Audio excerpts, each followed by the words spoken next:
Quand cet homme a reçu la nouvelle qu'il avait hérité d'une maison au bord du lac d'un parent éloigné, il fut instantanément confus.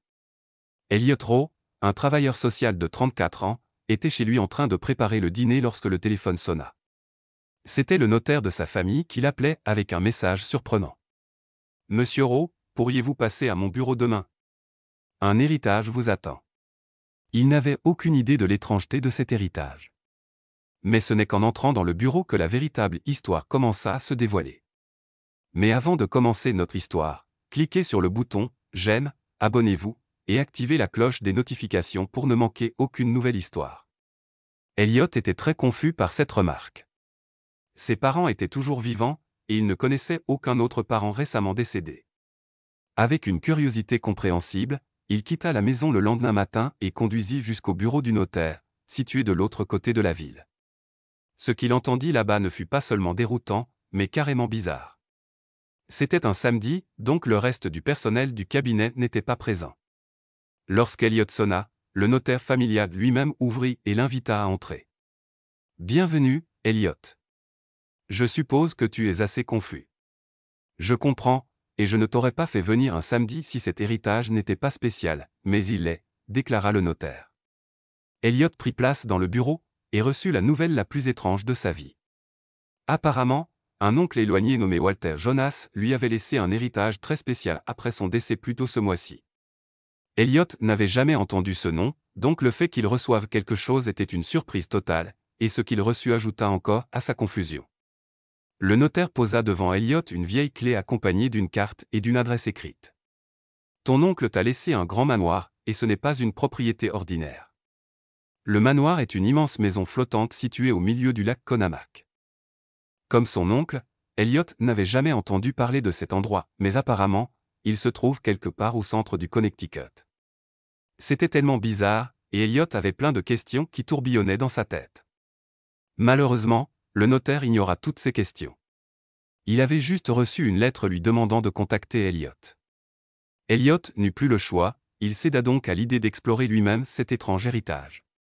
De retour chez lui, il fit sa valise avec des vêtements et de la nourriture, puis démarra la voiture. Étonnamment, le lac n'était qu'à quelques minutes de chez lui, ce qui renforça sa curiosité. Comment ai-je pu ne jamais entendre parler de cet endroit? Le trajet fut calme, bien que l'esprit d'Elliot tournait à toute vitesse. Lorsqu'il arriva enfin au bord du lac, la maison apparut. Difficile à manquer, c'était la seule propriété sur l'eau, et sa taille imposante attirait immédiatement l'attention. Elliot gara sa voiture près du bord de l'eau et interrogea quelques locaux à propos de cette maison flottante. Il s'approcha d'un groupe d'hommes plus âgés sirotant un café sur une terrasse. Il se racla la gorge pour attirer leur attention. Ils levèrent les yeux, et Elliot en profita pour leur demander des informations sur sa maison héritée. Vous voyez cette maison flottante sur l'eau? Que pouvez-vous m'en dire? Pendant un moment, aucun d'eux ne répondit. Puis l'un d'eux parla enfin. Ce n'est pas un endroit où tu veux être, mon garçon. Elle aurait dû couler depuis longtemps. On ne parle pas de cet endroit, et on n'y va certainement pas. Je ne pense pas qu'on puisse t'aider. L'homme ajouta que le propriétaire ne quittait jamais la propriété. Personne ne venait jamais à terre pour faire le plein ou interagir avec les habitants, ce qui était étrange. Aucune maison ne peut avoir des provisions infinies. Certains habitants avaient entendu des bateaux la nuit, suggérant que celui qui vivait là faisait des sorties nocturnes pour réapprovisionner la maison. Sur ce, les hommes âgés mirent fin à la conversation. Eh bien, ça n'a pas beaucoup aidé, dit Elliot en marchant sur la jetée. Une chose était claire, les habitants ne connaissaient pas vraiment son oncle, et son manoir était aussi mystérieux pour eux que pour Elliot. Il marcha le long du lac, cherchant quelqu'un qui pourrait l'emmener sur l'eau. La plupart des gens l'ignoraient ou secouaient la tête. Finalement, il aperçut une enseigne usée portant l'inscription « June's Boat ». À l'intérieur, il trouva June, une femme. Elle leva lentement les yeux. Puis-je vous aider? Elliot lui expliqua pourquoi il était là. Il lui raconta tout sur son oncle inconnu et comment il avait hérité de la clé de cette immense maison flottante au milieu du lac. Et elle lui tendit même la clé pour prouver son propos. June ne dit rien, elle écouta seulement. Mais une fois qu'il eut fini, elle donna la même réponse que tous les autres du village. Personne ne s'approche de cet endroit. Personne n'ose. Cette maison étrange fait peur à tout le monde ici, moi y compris. Au début, June refusa sa demande. Mais Elliot n'était pas venu jusqu'ici pour être déçu, surtout que la maison qu'il devait visiter était juste là, sur l'eau.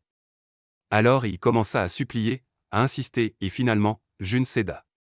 Après une longue pause, June soupira et dit « D'accord. Mais je ne reste pas. Je te dépose et je reviens demain. » Rien de plus. Elliot accepta tout de suite, disant que c'était tout ce dont il avait besoin. La traversée du lac se fit dans le silence, à part le bruit de l'eau qui frappait la coque du bateau. L'immense forteresse semblait les surplomber, donnant des frissons à Elliot. La présence de ce bâtiment sur l'eau était impressionnante, et Elliot observa comment la maison montait et descendait avec les vagues. Un petit quai étroit sortait de la maison, juste assez large pour qu'une personne puisse y tenir debout. June manœuvra soigneusement, approchant le bateau au moment où la vague baissait. Le bateau en bois heurta légèrement le quai, et June en profita pour lancer une corde et amarrer le bateau.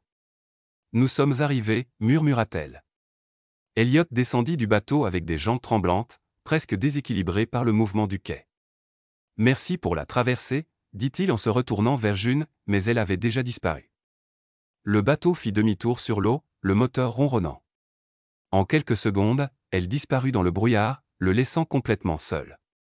Y entendis June crier faiblement « Bonne chance.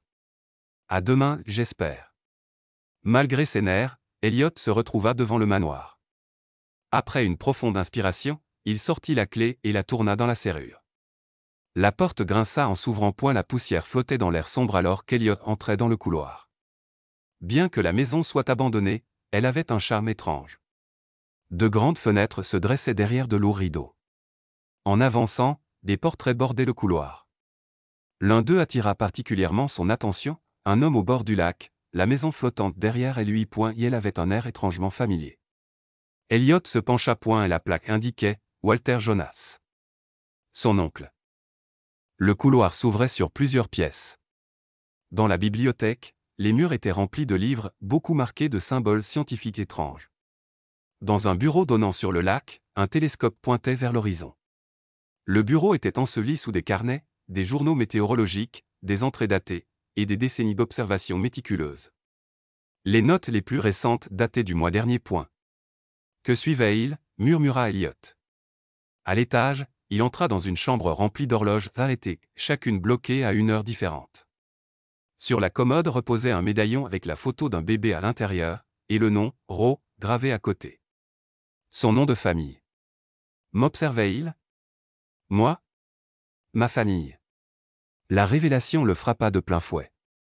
Pourquoi ses parents n'avaient-ils jamais mentionné Walter ? Un mot collé sur un miroir disait « Le temps révèle ce que le sang oublie ». Un message cryptique qui renforçait encore le mystère. Elliot trouva une porte de grenier légèrement entr'ouverte. À l'intérieur, des boîtes poussiéreuses et des coupures de journaux. Un titre était entouré en rouge, « Garçon de Middleton disparaît, revient sain et sauf quelques jours plus tard ». L'année correspondait à son enfance. Elliot resta figé. Il s'était perdu cette année-là. En redescendant dans la grande salle à manger, une chaise montrait des signes d'utilisation. À sa place se trouvait une photo d'Elliot prise lors d'un voyage scolaire. C'est plus que bizarre, dit-il, bouleversé. Walter l'avait clairement surveillé pendant des années. Dans la cuisine, Elliot trouva des conserves dans le garde-manger et se prépara un dîner tranquille. Il s'assit seul, l'esprit tourbillonnant de questions sur ses parents et leur silence à propos de Walter. Il prévoyait de les appeler le lendemain matin. Pour l'instant, il avait besoin de repos. Il choisit une petite chambre d'amis, surpris par la fraîcheur des draps et la propreté. La nuit tomba lentement. Le lac à l'extérieur scintillait sous la lumière de la lune, visible à travers les grandes fenêtres. Elliot s'allongea, tentant de s'endormir, mais ses pensées ne se calmaient pas. Tant de questions restaient sans réponse. Le médaillon. La note. Ses journaux. Il s'endormit finalement vers minuit, le silence de la maison l'enveloppant comme une couverture lourde. Soudain, il se réveilla en sursaut à cause d'un bruit métallique fort. Ses yeux s'ouvrirent vivement. Le son résonnait, métal contre métal. Puis un grincement profond, comme une porte qui s'ouvrait quelque part en dessous. L'air était plus froid. Elliot saisit son téléphone, pas de signal. Bien sûr, murmura-t-il. La curiosité l'emporta sur la peur. Il prit une lampe de poche et sortit dans le couloir. Les ombres s'allongeaient, chaque pas devenait plus lourd. Il passa devant le bureau plongé dans le noir et suivit le bruit vers le sous-sol. Un courant d'air le guida vers une porte cachée derrière une tapisserie qu'il n'avait pas remarquée auparavant. Et à poignée froide tourna avec effort, dévoilant un escalier étroit en colimaçon descendant vers le bas. L'air s'épaississait à mesure qu'il descendait, avec une légère odeur salée. Je dois être sous le niveau de l'eau maintenant, chuchota-t-il. En bas, un couloir s'étendait devant lui, bordé de tiroirs étiquetés, généalogie. Correspondance. Expédition. Un tiroir portait son nom.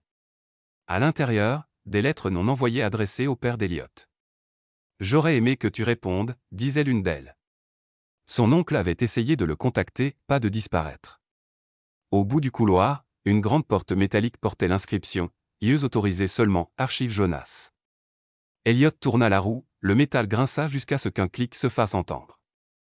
Derrière se trouvait une autre porte, scellée, sans poignée. Puis il vit le scanner d'empreintes à côté, avec un mot, pour Eliott Rowe, et lui seul. Lorsqu'il passa, les lumières s'allumèrent. Un projecteur se mit en marche, projetant une image vacillante sur le mur. Un homme usé apparut, cheveux blancs, yeux fatigués. « Bonjour Eliott, dit-il. Si tu regardes ceci, c'est que je suis parti, et il y a quelque chose que tu dois savoir. » L'homme se présenta, Walter Jonas, et révéla la vérité. Il était le vrai père d'Eliott. Walter expliqua qu'il avait été scientifique, obsédé par la survie et les conditions météorologiques extrêmes avec la mère d'Eliott. Elle était morte en donnant naissance. Brisé et incapable d'élever un enfant, Walter avait demandé à son frère de s'en occuper.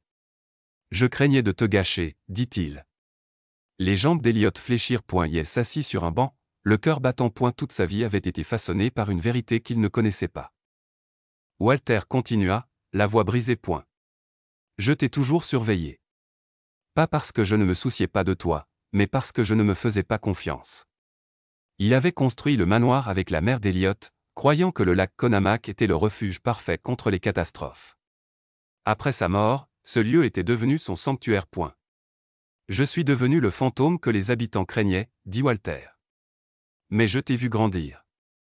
Tu es devenu plus que ce que j'espérais. Sa voix s'adoucit. Cet endroit est à toi maintenant, pas comme un fardeau, mais comme un cadeau. Une partie de ton passé. De nous. Je suis désolé, gamin. Je suis vraiment désolé. L'écran s'éteignit. Eliott resta là, en silence, les larmes coulant sur ses joues. Le lendemain matin, June arriva au quai et le trouva debout là. Ça va, demanda-t-elle. Il hocha la tête. Oui. J'avais juste besoin de comprendre certaines choses.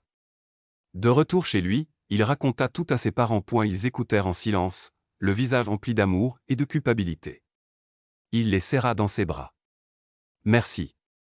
Je sais que ça n'a pas dû être facile. Cette nuit-là, Eliott s'allongea dans son propre lit. Le plafond n'avait pas changé, mais lui oui. Il savait maintenant d'où il venait. Bien que la vérité soit lourde, elle apportait la paix. Certaines histoires ne commencent qu'après leur fin. Quelques semaines plus tard, Eliott revint, non pas pour y vivre, mais pour restaurer la maison. Avec l'aide des habitants, il la rouvrit en centre d'apprentissage, honorant les recherches de ses parents. Les enfants jouaient dans les couloirs. Les habitants visitaient avec curiosité et sourire. La maison n'appartenait plus à un fantôme.